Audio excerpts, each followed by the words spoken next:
ഒരുപാടൊന്നുമില്ല. സിനിമയെ പറ്റി സംസാരിക്കാനുള്ള ആൾക്കാരും ഇവിടെ ഇല്ലതാണ്. ഈ പൊതുവെ ഈ ഓഡിയോ ലോഞ്ചിന് സിനിമയുടെ സംഗീതത്തിൽപ്പെട്ട ആൾക്കാരെ പൊതുവെ കാണാറുള്ളൂ. അല്ലെങ്കിൽ പിന്നെ പുറത്തുനിന്ന് ഞങ്ങളെപ്പോലും യാതൊരു ബന്ധമില്ലാത്ത ആൾക്കാരെ വിളിച്ചുകൊണ്ട് 2 വാക്ക് സംസാരിക്കാൻ പറഞ്ഞാൽ ഒരു വാക്ക് പോലും നമുക്ക് സംസാരിക്കാൻ അറിയില്ല.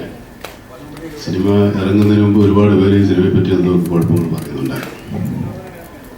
സിനിമ ഇറങ്ങുമ്പോൾ ആ കുഴപ്പങ്ങൾക്കൊക്കെ മറുപടി സിനിമ പറയുമെന്നാണ് സംവിധായകൻ പറഞ്ഞിരിക്കുന്നത്.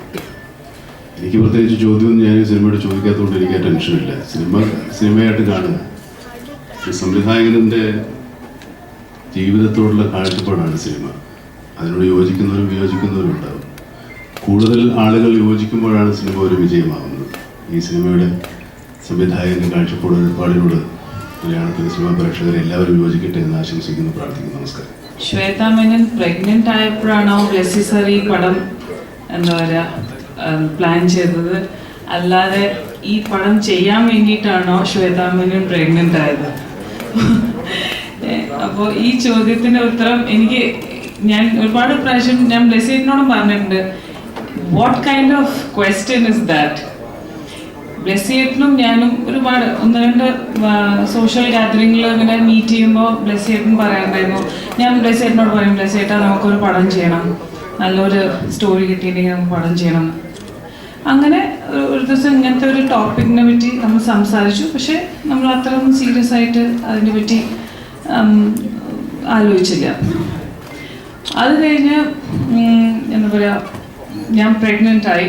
റിയലി പ്രഗ്നൻ്റ് ആയപ്പോൾ ഞാൻ ബ്ലെസ്സിയേട്ടനെ വിളിച്ച് പറഞ്ഞു, നമ്മൾ ബ്ലെസ്സിയേട്ടാ ഞാൻ പ്രഗ്നൻ്റ് ആണ്, why don't we do that subject? അങ്ങനെയാണ് നമ്മൾ ഈ കളിമണ്ണിൻ്റെ തുടക്കം ആയത്.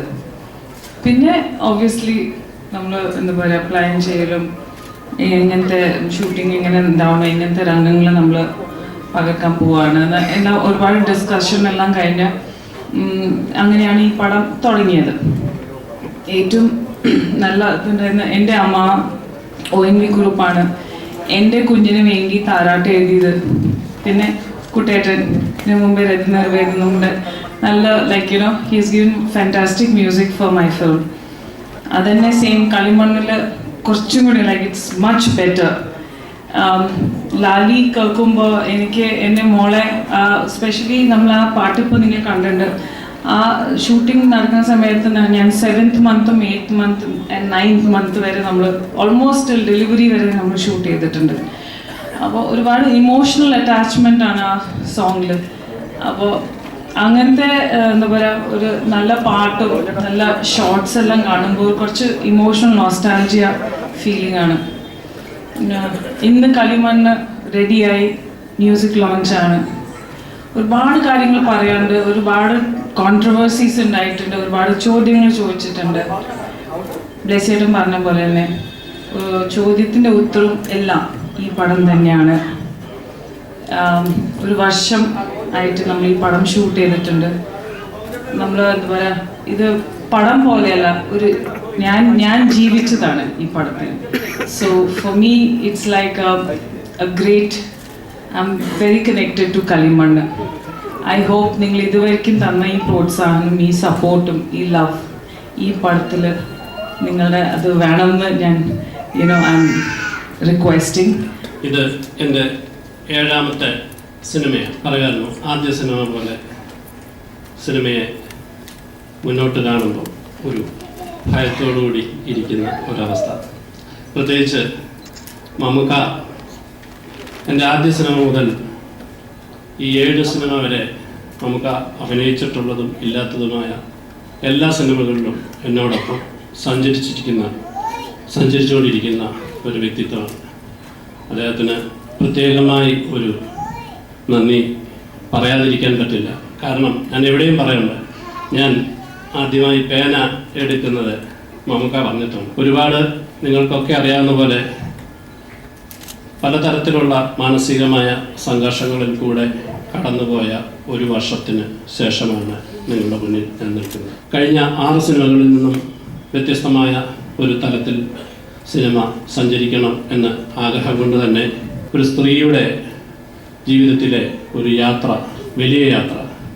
ഏതൊരു സ്ത്രീത്വം പൂർണ്ണമാകുന്നത് അവർ ഒരു അമ്മയാകുമ്പോഴാണ്. ഒപ്പം തന്നെ ഒരു അമ്മയും കുഞ്ഞും തമ്മിലുള്ള വലിയൊരു ഹൃദയബന്ധം വയറ്റിനുള്ളിൽ അവളുടെ ഉള്ളിൽ ഒരു അവയവം പോലെ വളരുന്നു എന്നുള്ള ഒരു വലിയ തിരിച്ചറിവ്, അത്തരത്തിലുള്ള ഒരു ചിന്തയിൽ കൂടെയാണ് ഈ സിനിമയിലേക്ക് സഞ്ചരിക്കുവാനായിട്ട് തുടങ്ങിയത്. ഇത് ഓഗസ്റ്റ് 9-നാണ് ഈ സിനിമ റിലീസാകുന്നത്. ഒപ്പം തന്നെ വളരെ പ്രത്യേകമായി ഇന്ന് പറയേണ്ട മറ്റൊരു കാര്യമുള്ളത്, കഴിഞ്ഞ 6 സിനിമയിൽ നിന്നും വ്യത്യസ്തമായി ഏറ്റവും കൂടുതൽ സംഗീതത്തിന് അല്ലെങ്കിൽ പാട്ടിന് പ്രാധാന്യം നൽകിയിട്ടുള്ള ഒരു സിനിമയുടെയാണ്.